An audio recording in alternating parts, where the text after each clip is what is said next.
कोरिया हमर नाक में के बेच के माटी घोर उठा लग रे दादा। बाबू मर गेलो का? कोरिया बाबू मार गेल हमारे घी मेरे पर पुटा। कथी है?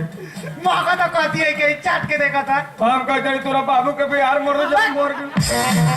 और जाके देखा था गोबर माटी है। कथी है? गोबर माटी।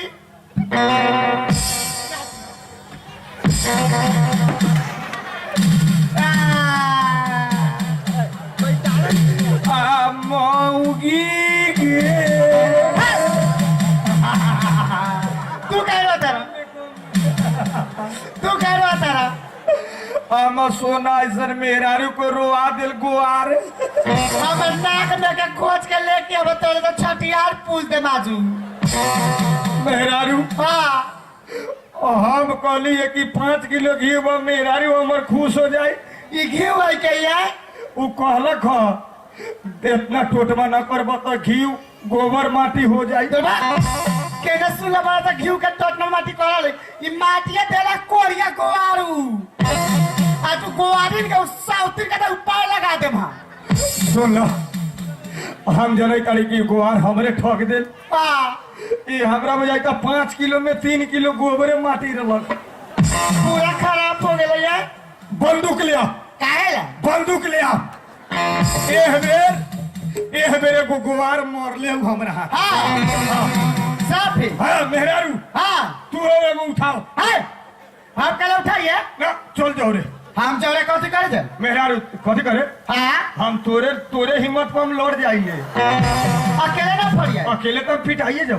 पिटाई लो का माता के पीटा खाली। एगो का तू चल जोरे तू एगो रहबे ना। हां हम करेज बरियार। ठीक है चल। हां आज हम लोग साउथीन का बता दे। वो लेखा मारा मारी ना होई। तब ओका मौगी के हम पकड़ब। है आ ओका मारदा के तू 5 मिनट न देख सक। आई कैसा डेरा खुद को मारता भाई के मौगी के पकड़ के मारता के हम घर भाई का दो। ओकरा मौगी से थोड़े डरबा मारदा से डरबा हमरा। है ओका मारता से तू पर ओका मौगी के मैं एक चुटकी बजा के दे। मेहरारू हां ओकर मारदा के तू 2 मिनट अगर पटक दिले। हां तो ओकर मौगी के तो हम तो रेगन का नाइए। ओहे लगी तू झागा शुरू कर जाए। हां चल आगा चल तू कुआरी साउथीन के देख लिया। हां चल मेरा ओका साफे लाख लगा के टीम खींच ले हम। वो गोवार के सब मुंह में डांटा फेल दे। बेटा बन चल चल। हां आराम से चल हड़बड़ा के चल ना। हां लगे चल चल। चल हां हमहु कमजोर मरद बाड़ी। अगाड़ी हम मेहरारू के करी ले। हां कोनो पंचायत में कह देले बड़ी बरियार काल रख ले बड़ी हम। ओहिला बियाह करू तो बरियार जनाना से। हां मेरा टोला पड़ोसा सब डेरा रहल। हम पूरा विश्वास बा तो एगो मरद बा तू 4-5 गो मरद के देख ले। कथी में देख दे रे? मारामारी में। हां तोरा से शक ना। हां आज गोवारी के तो चुड़की पी ले हम। गोवार के अब तो वेला गोवारी दोनों के ना गुआरे ओका मौगी के हम बड़ी ना। ओका मौगी बा तो चोट के देले बना हो। तो ओका मारदा से हम पिटा जाऊ। मारता से न जितनी मेर महंगाई घर में घुस आए वाला ही। ना तो छोड़ दे ना जान तब तू ना जाबे। चला चला देख ले बाजू। तोरे दम पर हम उखाड़ दिले के ना हूं। आज हमू रम टहटे के बारी चला। चल चल तू ओका मारदा के धर। ओकर मौगी के हम दिखाइए। बंदूक लिया। काहेला? बंदूक लिया। एह बेरे को गुवार मार ले हमरा। हां साफ है। हां मेहरारू हां तू एगो उठाओ। है हम कल उठाइए। ना चल जाओ रे। हम चौरे कथी करे थे? मेहरारू कथी करे? हां हम तोरे हिम्मत पर हम लौट जाएंगे। अकेले ना फड़िए। अकेले तो पिटाइए जाओ। पिटाई लो का माता के पीटा खाली। एगो का तू चल जोरे तू एगो रहबे ना। हां हम करेज बरियार। ठीक है चल। हां आज हम लोग साउथीन का बता दे। वो लेखा मारा मारी ना होई। तब ओका मौगी के हम पकड़ब। है आ ओका मारदा के तू 5 मिनट न देख सक। आई कैसा डेरा खुद को मारता भाई के मौगी के पकड़ के मारता के हम घर भाई का दो। ओकरा मौगी से थोड़े डरबा मारदा से डरबा हमरा। ओका मारता से तू पर ओका मौगी के मैं एक चुटकी बजा के दे। मेहरारू हां ओकर मारदा के तू 2 मिनट अगर पटक दिले। हां तो ओकर मौगी के तो हम तो रेगन का नाइए। अपना मेहरारू के नाक में के प्योर सोना के नथिया लेके आल बानी।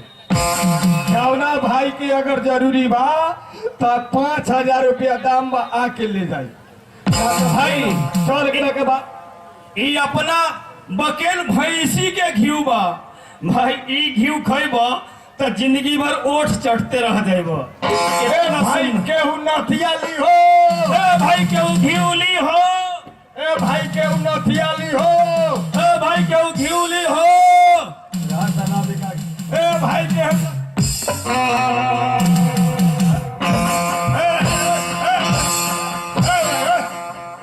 सफल नेढ़े बाड़ा। ई देख का भाई भाई सुन ना, शादी सुनी तोर और रोड में धक्का धुकी होबे करल, तोरा दिखाई देता कि ना दिखाई देता? बिना देखले ताल बनी हम। तब तू कैसे गिर गई हमार घी? तोर घी गिरल बा तब तू हमरा से दंड लो, पंचायत करो। तोरा से दंड ली? देखा ये हमार घी जियान हो गए, हमरा बेचे के बा, अब कहां से पुगाई मोकरा के 5 डायरेक्टे लाठी काहे चलबै? तोरा मालूम नहीं के ई अहिर के लाठी कपार पर चलेला। एका मतलब पंचायत ना बुझल। हम पंचायत से मतलब ना राखिले, हम लाठी से मतलब राखिले। कौन जात वाले भाई? हम जात के ग्वार है, ग्वार। कहे तारी कहाँ पंचायत बुझते?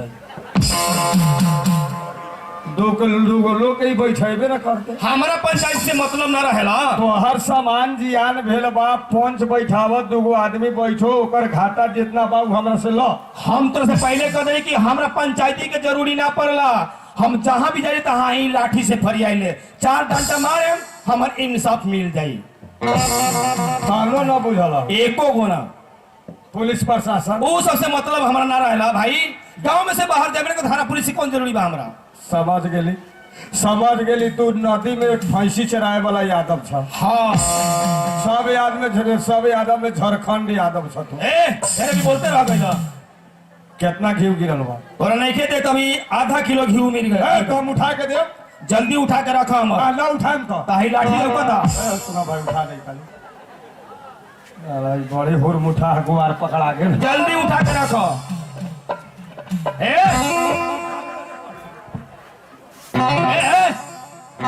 नहीं क्या कुछ बुझा का इलाते उठाए वाला चीज होखेला। तुम्हारा घीवे उठवाए लगे। घी कितना सुंदर चीज होखेला, ओकरे के प्रेम से उठा के रखल जाला, ओकरे प्रेम से खाल जाला। वो प्रेम श्रेम ना जाने गाड़ी कहे के हाथे उठाओ, कहा ताली कि हाथे जल्दी से उठाओ, अंत हाई लाठी से तोर कपार फोड़ देम। तो हमरा डॉक्टर कहले बा 6 महीना घी ना टोएला, ना टोएला कल बात ना छुएला कहले। त डॉक्टर कल बात तो तोरा घी ना छुएला, त ई डॉक्टर कल भाई लाठी से मार के जल्दी से उठवा देवेला। ठीक बा।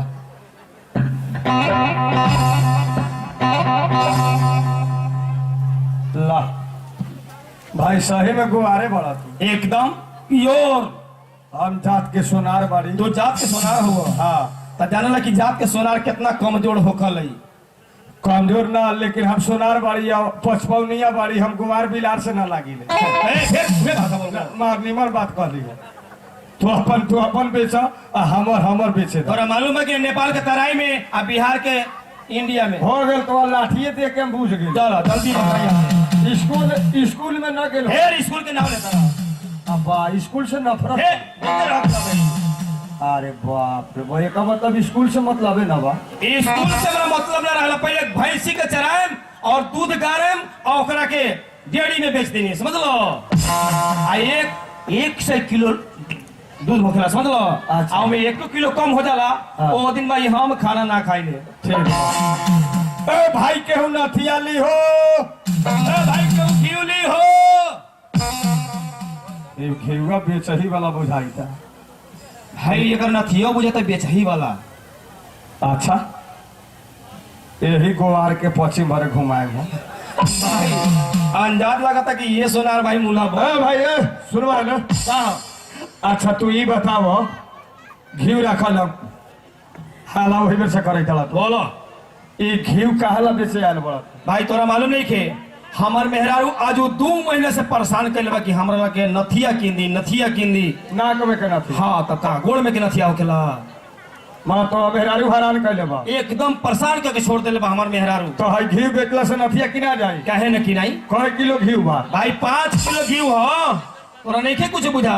तो जोख के बतावा तब ले अरे भाई तोरा मालूम नहीं कि ईमानदारी काम में 5 किलो जोक के धैले बानी हम हाथ ही जोख देवा एकदम। नितिन के हमारे कामे में तो हाथ ना से था लगी 5 किलो बानो एकदम। देखिए अंदाज करो ना।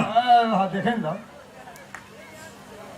टासल बा एक घी खा ले तो जिंदगी भर हाथ चढ़ते रह जाए भाई बोला देखो यार भाई जेंगे तोहर मेहरारू तोरा के कहले बा कि हमरा नाक में के नथिया ले आ दो ओही ले कहा हम मेहरारू के देह जुराबा आ घी में के पूरी खाएला 1 महीना से उहाला करैता तोहर मेहरारू के दिया झुलाबा आ ओकरे घी में के पूरी खाएला ओकर नाक में के प्योर सोना के नथिया बेचे जाइता हमरा नथिया ना चाही लेकिन हम मेहरारू घी में के पूरी खा ली तो समझम कि हम सब पूरा हो गए। अच्छा भाई तो ये बताओ ई नथिया कई हजार के हवा 8,000 में हम 8,000 2 भर के बाद 8,000 के हवा हाँ। लेकिन भाई हमार तो घी 5 किलो बोले 5,000 के बा तो 3,000 रुपया पैसा दे दो आ हम नथिया दे दे तारिया शर्ते पर दे बदल लो। हाँ ये बात 3,000 रुपया दे तोरा के। हाँ। ऐसा बात नहीं के भाई इस शर्ते पर ते बदल तो बदल लेम लेकिन हम तोरा के पैसा ना दे हम 2,000 देबो 1 रुपया ना दे हम। इच्छा हो के तो ले जा आ तो कहीं बेच के हम किन लेम हमरा मेहरारू के ना हां सुनो ना तारा ना घी का जब हम आ गेल बड़ी तो घी काहे ले जाएबो 1,500 रुपया दे दे 1 रुपया ना दे हम। मन बतल आई नथिया बेचे के बता बेचला तो साइड होकर पहले ने देखा ला नथिया 5 को लोग में देखा ला सापा प्योर सोना के नाक में के भाई ही नथिया कैसा ना पियो लोग के कहती है देखा ना ना से हम देख लेनी भाई भाई कुछ लोगों से पूछल जाला ना अपना ना चिढ़ाईता ए भाई यहाँ बुजुर्ग लोग बैठल बता ना देखी तो 500 रुपया दे दो ऊपर से ले लो कहा तारी की 1 रुपया ना दे हम। शर्ते पड़ते हाँ चला कोनो बात नहीं खे काहे तो तोरा घीवा बेच के नथिया किने के बा हाँ आ हमरा नथियावा बेच के घीवे किने के बा हे भाई दोनों गोड़ा के तो बराबरे काम बा बराबर काम हाया दोनों गोड़ा के मेहरा लोग खुश हो जाई। तो अब हो गेल हाँ ठीक बा कोनो दिक्कत ना ए भाई सुना आई बाल्टीन टॉयलेट में के बा की ए तोरा नहीं के लौकत तो बात घीवे धारा लाओ में बरोबर के लिए। अच्छा कोनो बात नहीं खे जय राम जी के ए सुना हे सुनबो बोला ना तोरा मालूम नहीं के दी घी कितना देव घना हो खेला कथी आई हेने रखा ना ये घी अब तोरा बता तनी टोनका हवा का एक बड़ा टोनका हो खेला घी ए घी टोनका हवा हाँ जानता रहे ई जब लेके जाता सुना है ने बोलो भाई टोनका घी हमरा न चाहिए हमर नथियावा दे आई ले ला भाई जा साइड होकर जल्दी साइड होकर साला हमारे तक ले बापे दे टोनका घी सुन लही नहीं हम तोरा के बता दानी वही हिसाब से लेके जाइए करिए कोनो काम कथी करे के पड़ी एक घी लेके जाइए समझ लो करे के कथी पड़ी अरे भाई मेहरारू के पहले एकरा के स्नान करवा दिए समझ लो घीवा के टोटमा करे के होई घी हम बताओ तनी ई घी लेके जाइए मतलब टोटमा करे के पड़ी हाँ। तो ऐसे कहना थे गहना बा टोटमा करे के पड़ी ठीक बा एक टोटमा करे के पड़ी मेहरारू का स्नान करवा दिए समझ लो अच्छा आई अगना निपुआ के अच्छा। वहां एकरा के रख दिया आराम से बोला स्केल में आ ओकरा के अगरबत्ती से एकरा के अगरबत्ती दिखा दिया अच्छा आ तब ओकरा के बात नहीं कहिए छुएला अगर सुना है ने ले जाते मगर मेहरारू के हाथ में न दे हम हाँ ना वहाँ मेहरारू पहले नहा ले हाँ आ आगना में गोबर माटी से निपुआ दे बोला घी धो दे हम अगरबत्ती जरा के हुमात करके आ गोड़ो ओड़ो लागे के बाद एकदम बहुत बढ़िया से प्रेम से गोड़ लागे के बा समझ लो कोई बेर 5 बेर गोड़ लागे के बा अच्छा आ कहीं इतना टोटमा हम न कैली भाई अगर ई टोटमा न करबो आ छुदी तोहर मेरा रू तो ई घी समझ कि गोबर माटी हो जाई। न टोटमा कहला कोई गोबरो माटी हो सकता हाँ हाँ ओका गारंटी तू न ओकर गारंटी हमरा लगे नहीं खे। साला ई भी राहे घी बता दा भाई चली ले जा घी लेके जाई ना आई ले जा भाई जय राम जी के जय राम जी जाता नहीं भाई जा सुना रहा ने साथी भाई जा देना मेहरानू इंतजार करत होई हमरो नथियावा देवखाना है ना देवखाना हो भाई रखा भाई ऐसा देवखाना चीज हमरा ना चाहिए सोना देव चाली हुआ मेहरारू निहुर के आगना बाहरी तो लेकिन न किने बिला जाए हाँ ये बात तो सच कहत रहा एकरो टोटमा करे के हो कौन टोटमा करे के पड़ी एकरा के बताओ गांव घर में तोरा घर के पजरी इनार बा। हाँ एगो इनार बा। इनार बा। हाँ, हाँ। तब मेहरारू के कहिए एके हाथे पानी भर के ले आई। ठीक बा भाई। आ कहिया पानी भर के ले आके केमारी बन के आगना में नहा ली। आगना बा कि ना? ए मतलब हमारा अगना नु बा। अच्छा आगना में नहा ली और नहाई तो बोले तू वही लगे बैठा रहिया। स्नान कर तो वही लगे हमरा बैठे। हाँ टोटवा करे के बाकी ना। अच्छा ठीक बा भाई। हाँ आ नहा ली तो तू हो नहा ली। हाँ वही उबारला हवा पनिया से। ओकरा ऊपर पानी से हम ना है। हो गेल समझ के तू मेहरारू नथिया पेनलक मेला गेलक तब। ठीक बा भाई ओकरे ऊपर पानी से हम नहा ले। हाँ ओकरे सबुनवा से तोरो नहाए के बाद।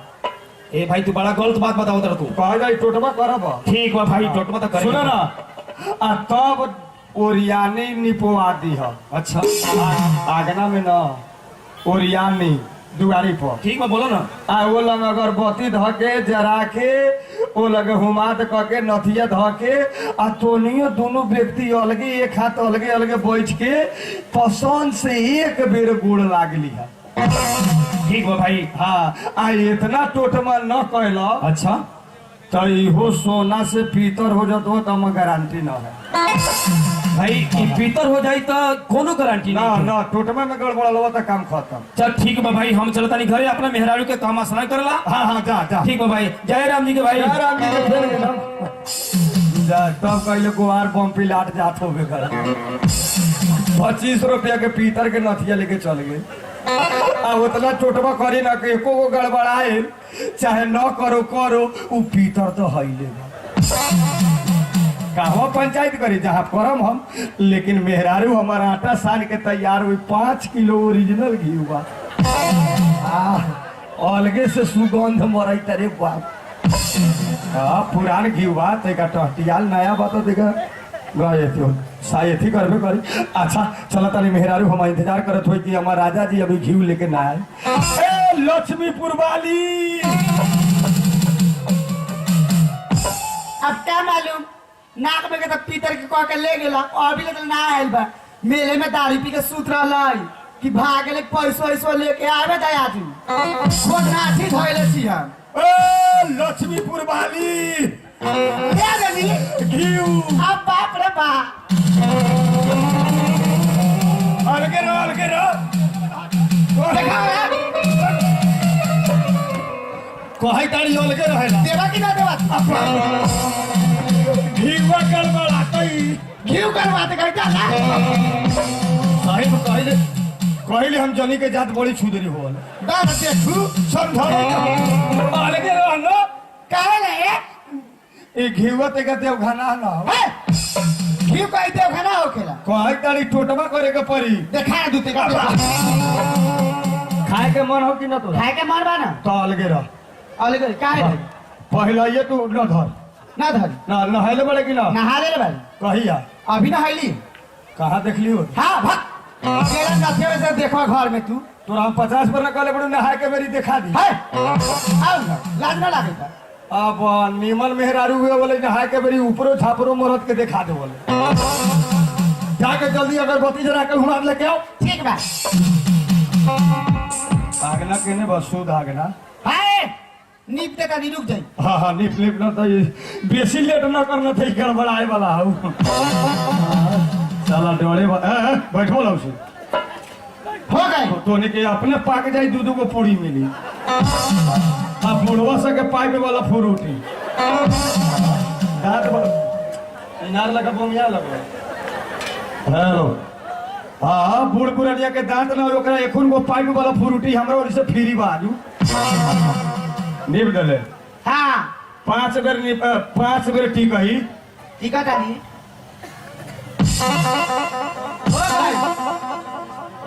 हो गए करे हो गए ठीक है गए तो बोला घर ना। हाँ घीवा थारे ना आ सुने ने हाँ अलगे रह।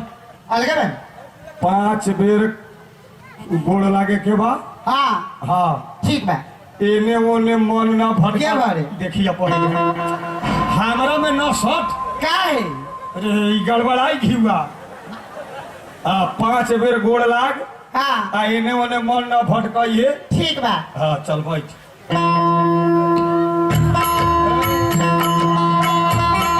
जीरो है।